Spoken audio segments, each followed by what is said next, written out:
Hey guys, welcome back to the channel with more of The Expanse. This is Season 4, Episode 2, and last time we saw Alex, Amos, Naomi, and Holden head to Ilus, and they landed to try to... Immediately they were met with all this tension between the Belters and this research team of Inners, and so they're just trying to keep the peace when they were set upon by this horde, this like cloud of shrapnel just flying through. Seems to have a mind of its own. Very curious about what it is and what the Belters and Inners know about it. And yeah, Bobbie's a civilian now. Don't see that lasting. And I thought Christian's conversation with Nancy about what they should do with all these planets and stopping people from going through the ring. I'm curious what the politics of that will be, and I understand that for certain reasons you have to kind of put the brakes on it a little bit, but there's no stopping it. It's gonna happen. So we'll see what happens in the coming season. But yeah, if you guys want to watch the full reaction, you can check out Patreon in the link in the description below. Otherwise, let's get started. Okay, so what do we got here?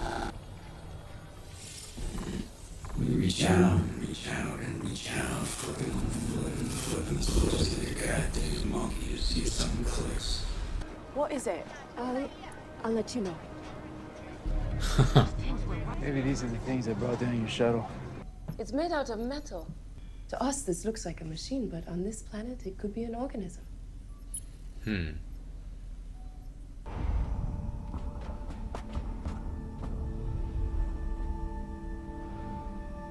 Damn.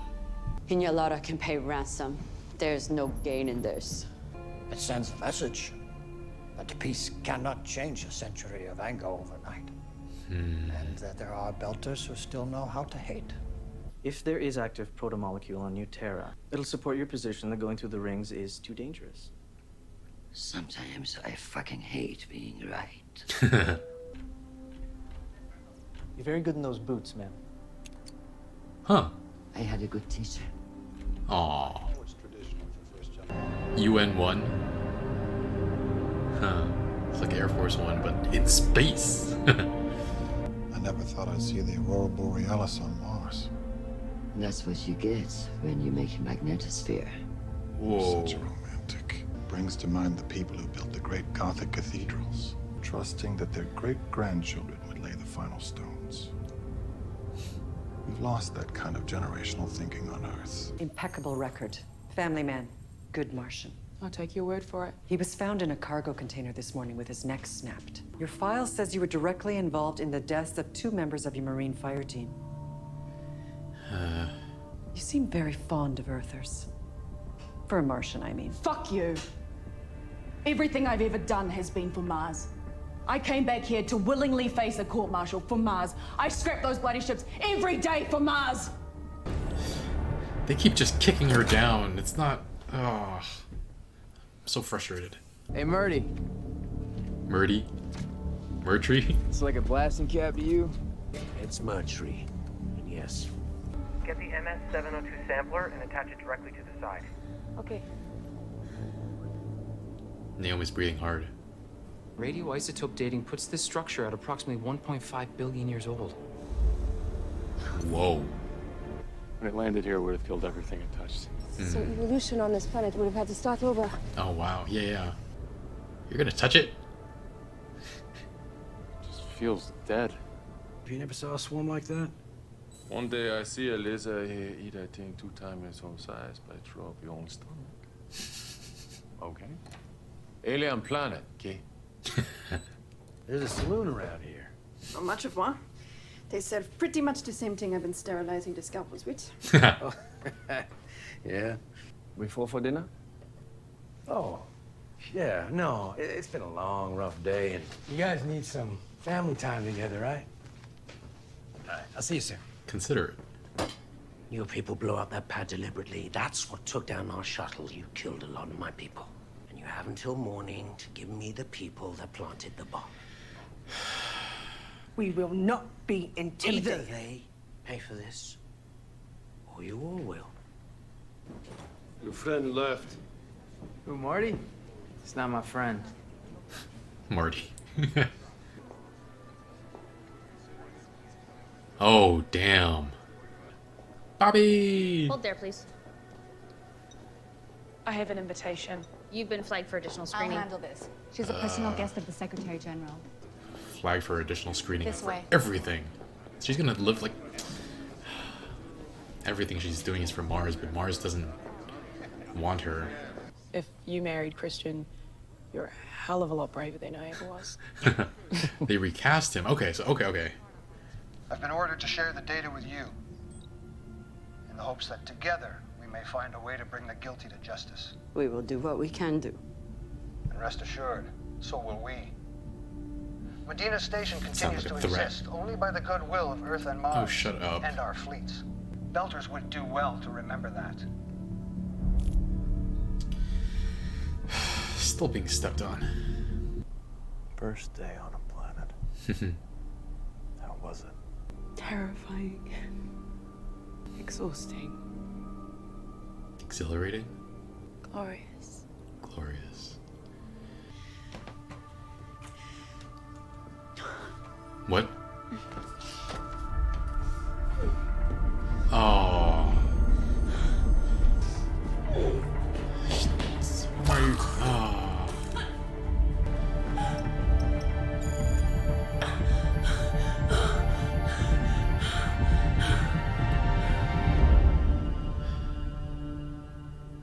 Why'd you have to pretend? Stop fussing. Fussing. Too late. Take things easier.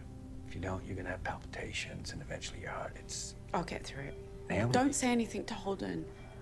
He'll overreact. He's got enough on his mind already. Please. Marco and ours. How well do you know him? Only by reputation. Naomi said you knew what he did to her. She's one of the smartest people I've ever met. Oh.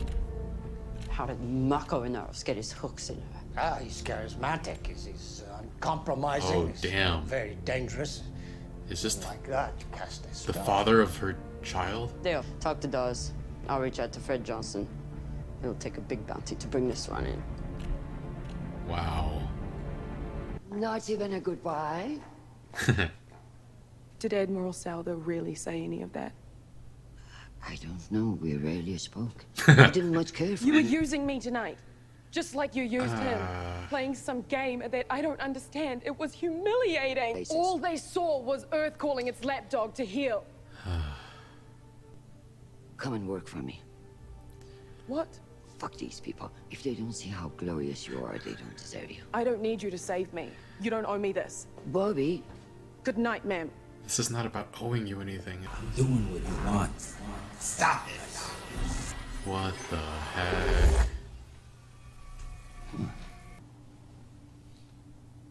We need to talk. Fuck you, man. Busy. You were on the right track, kid, but we gotta go. Just tell me why. Because I need your hands, okay? Jim. What did he say? He wants me to go back. Those openings were definitely not there before. So the answer to the question of who killed the proto-molecule builders is in there. I don't know. He said something in there might help him. I'd feel a hell of a lot better if someone stayed at the Rossi, watched our asses in case we need backup. You okay with that? Yeah. I'll look after you, boys. Alex is looking after her. She's trying to be Superwoman, and she is in her own way, but not. Superwoman needs to take it easy I'm sometimes. in town. All right, well, Holden and I are going on this Later. mission. Later. Bullets. Wow, they don't let you sleep on the ship? I'm gonna sleep outside. It's like Earth here, except less pollution and more moons. Hey.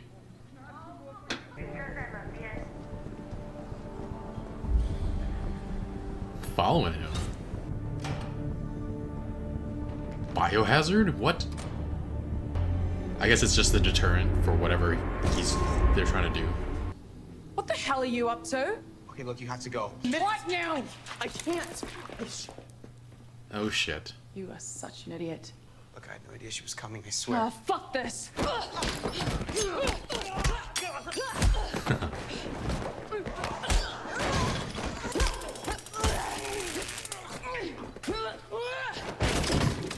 Oh boy. Really shouldn't have tried to take her. Oh, that's a little too much. He's done, he's done. You're so fucked. David's out. For good. And next time there won't be a next time. I'm good! Back on series. Fuck. Get this water theft. Always a big problem. 100 pipes down in the bowels of that station. No cop stories. It's got relevant. a moral. I don't give a shit. We get these mushrooms growing down there. Just See? tell me what the fuck we're looking for. A root. Yeah. Dragging me out into the middle of the night to do your fucking gardening. Hey, we're all doing someone else's dirty work, kid. These people built stuff that lasts for billions of years and it can't handle a few roots. There weren't any roots here when they built this stuff. I'd settle for just not having your voice in my head. 100,000 people died on arrows. Try carrying that around in your skull. You still hear their voices? Voices. Wow. Memories. Ah! Somebody in this shithole killed 23 of my friends. Careful, Erta. They ain't over yet. Now that was a threat. Oh, jeez. Fuck!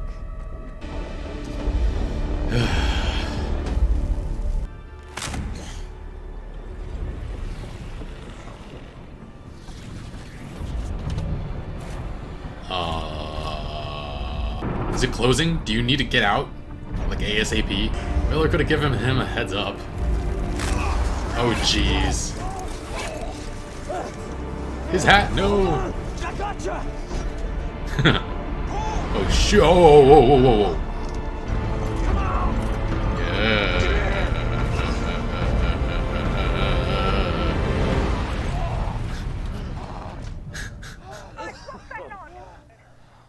Here's your hat back.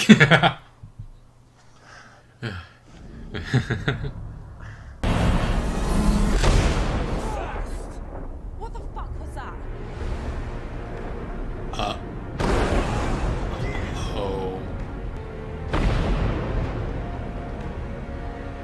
What? What the hell did you do?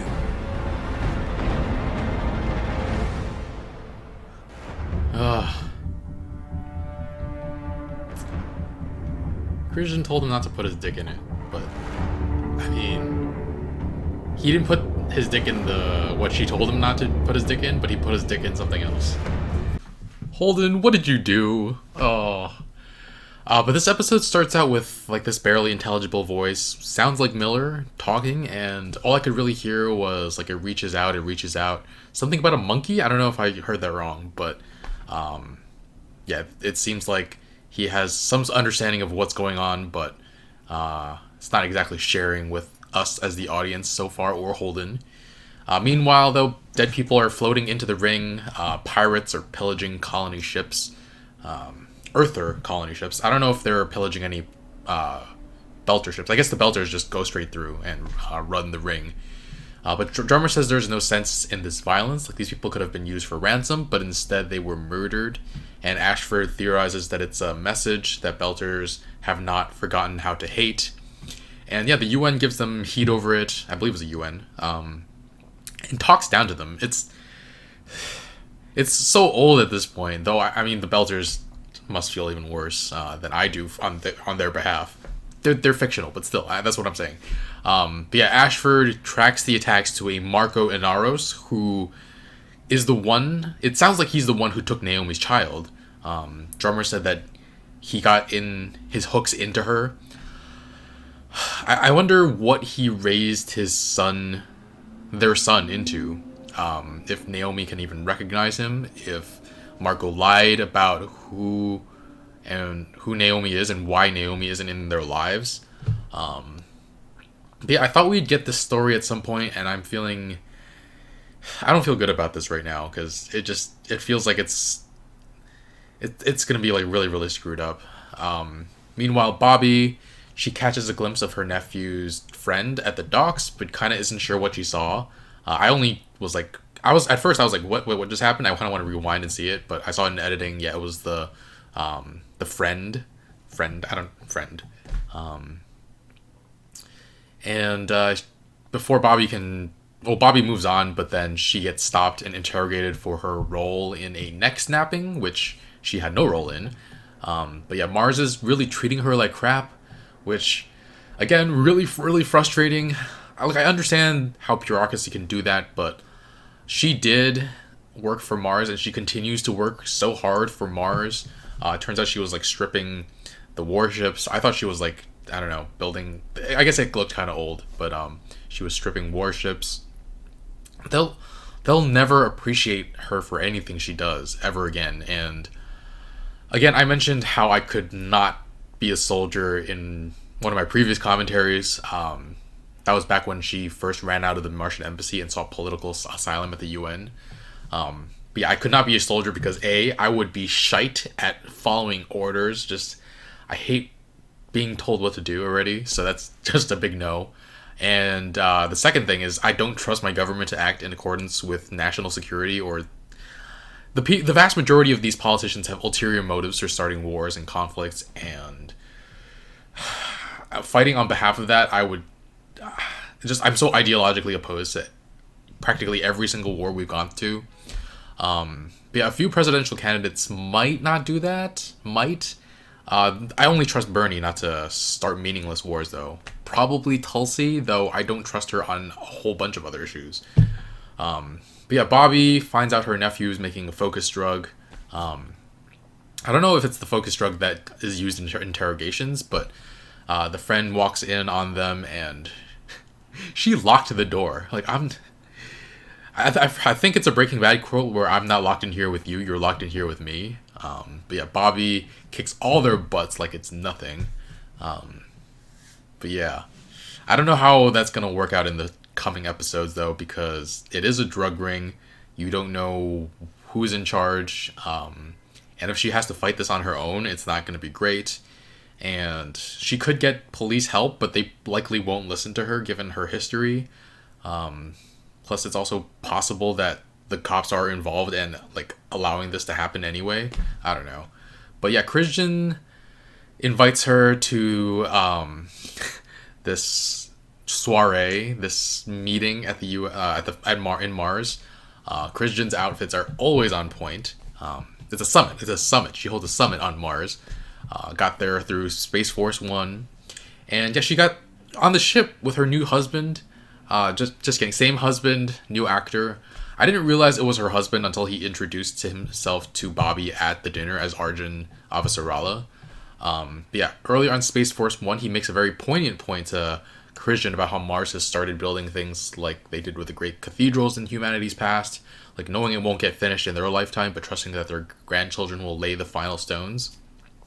And he was saying that Earth is lacking this generational thinking, and I found that fascinating because that's true even now. Like, yes, there are certain individuals and organizations who fight for the planet and the future of generations after ours, but as a whole, we just don't do that. Like, just to use climate change as an example, I mean, I largely have to blame capitalism for this one because, like, companies are poisoning our planet to make a quick buck. Like, the people running those companies don't even care about other people on the planet right now. So asking them to care for people in the future is, like, way above their... Like, it's just not going to happen. And something needs to change. Like, even if they care about their own families, like, rich people are largely immune to most of the consequences of climate change. Plus, most of them are evading taxes. It's just all around, the rich have really taken over our society already, and yeah, it's really annoying. I kind of I want to shake you if some people don't care about politics. Like, I can understand people who are overwhelmed by the sheer amount of things we have to worry about. I understand that due to income inequality, people don't have the time to worry about anything else than just surviving. But there are people who are just like, politics isn't my thing, or it doesn't really affect me, which it definitely affects you. Just definitely want to shake them a little. Be like, your whole life and everyone's life around you is shaped by these policies. I need you to care just like a little bit, the smallest bit. Yeah, but thankfully we are at what I feel like is a lifetime high when it comes to political engagement. There are movements where people are becoming more active. People are learning a bit more compassion. But again, yeah, this type of generational thinking that Arjun Avasarala mentions with Mars and having this one unified goal, I would love to see much more of it in our current society. But yeah, Christian gets the news that Nancy has stepped down as UN Home Secretary, citing conflicting ideologies. I don't know, I felt like Nancy would be an important character after her conflict with Christian last episode, and I feel like that might continue I thought it might continue. I'm not entirely sure now.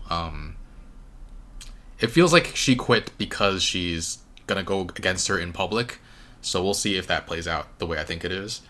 But yeah, Bobbie sits next to Arjun, but she also feels so out of place there, as if she's being like paraded around. Like she felt like the Martians saw her as Earth's lapdog brought to heel. That's what she said to Christian. And Christian offered her a job to get her out of this situation, but like Bobbie thinks Christian is doing this because she feels a sense of debt or something. But there's no future for her here on Mars. I really wish she had gone with the Rocinante. I'm not sure why. I mean, it's her loyalty to Mars that made her go back to face the court martial. I really would have just preferred if she'd gone with the crew of the Rocinante, but hopefully that happens at some other point, or maybe she goes. I don't know if going to work for Christian would be super interesting. I don't know if that would give her too many opportunities to like beat up people. But this drug trafficking thing might be interesting for a while. It's not big enough of a story to keep her here for like the entire season, I don't think. Meanwhile, down on Ilus, Alex is checking everyone for protomolecule. Everybody's clean, thankfully. He does bond with a little with Lucia, though. I thought there was like romantic tension, but like turns out she's married. I thought that because there were a few interesting camera moments where they focus in on Lucia's face while Alex is talking to that other belter that eventually got killed. I don't know. They focused in on her face. The camera focused in on her face several times, and I'm not sure what that's about. Curious to see if it's anything or if it's just I'm reading too much into it. Alex turns down her family's invite to dinner, though, because he feels like after a day like this, they probably need family time, which very considerate. Alex has his own ways of like being very soft, and I really appreciate it sometimes.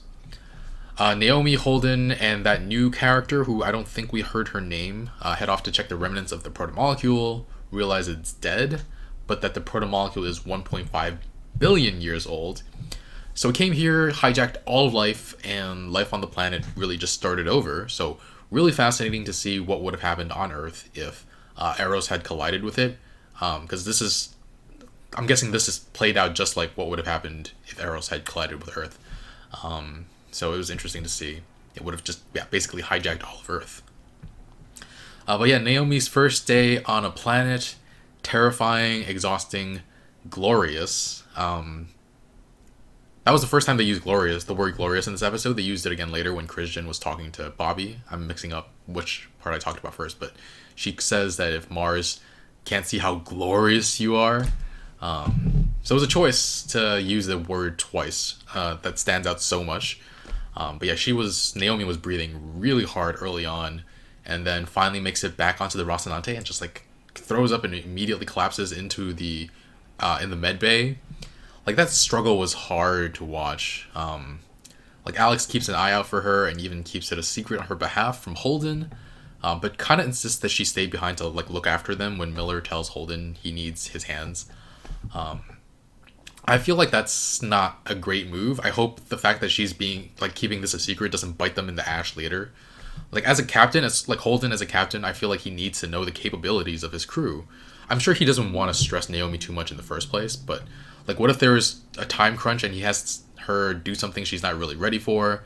Like she'll either have to do it and have her health be in danger, or she'll have to talk to Holden about it and then it's going to become a thing when they are already in like a precarious time crunch situation. Just the sooner he finds out about this, the better. I just don't want this to come up at a point where it's like super, super important and could ruin everything. But yeah, Miller could have freaking given Holden a heads up to get the heck out after he destroyed the vines, or the roots. I don't know why my Neanderthal brain gets like caught up in all of this. Like, it's obvious Holden wasn't gonna get crushed and die, but I'm still like, get out. But even if I was thinking logically and I was like, oh, he'll be fine, I would have freaked out about Alex's beanie. I was just like, oh no. Because that look is really iconic and I really appreciated it. It was like in the first few episodes and then it just disappeared until now. I guess they were in warmer places until now. Luckily it fell on like Holden's face and Holden like put it in his pocket before starting to climb again.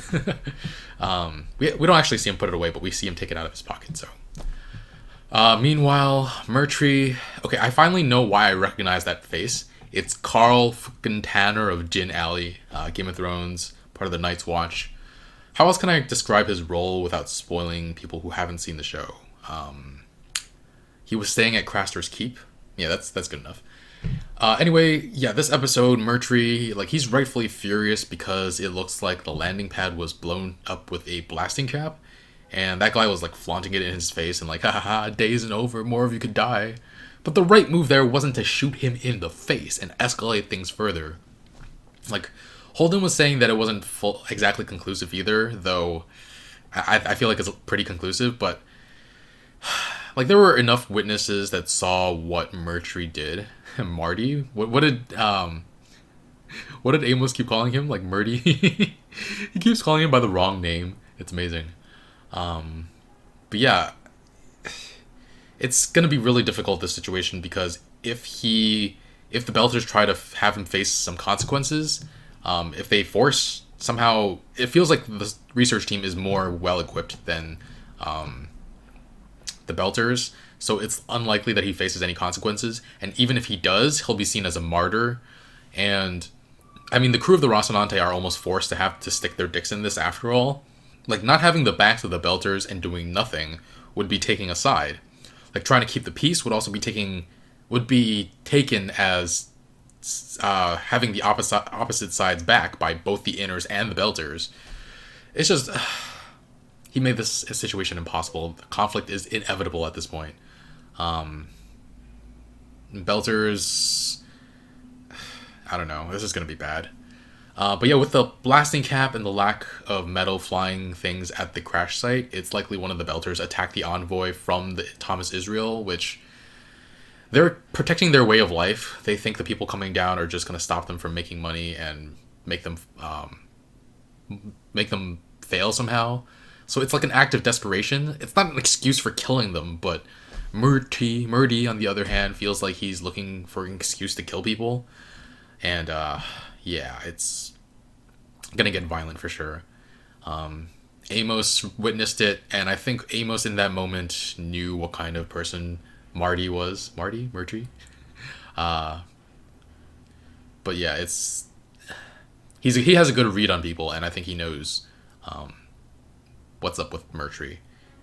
He did have sex with that second in command, which that complicates things too. But yeah, I'm excited to continue with this season. It's been a lot of fun so far, even though I wouldn't say it's like super action-packed just yet, but I enjoy it a lot. I think I forgot to give a score to the first episode of the season. Did I? I think I did. Yeah, I did. I would give both of them an 8.5. No. I'm like stuck between 8.5 and 9 right here. So maybe 8.75 for the first one, 8.5 for the first one, and 8.5 for the second one, because yeah, the first one with Naomi just stepping out onto Ilus, that was magnificent. Anyway, guys, thanks for watching. If you want to watch a full reaction, you can check out Patreon in the link in the description below. Otherwise, yeah, like, comment, share, subscribe. I'll see you guys next time. Bye, friends.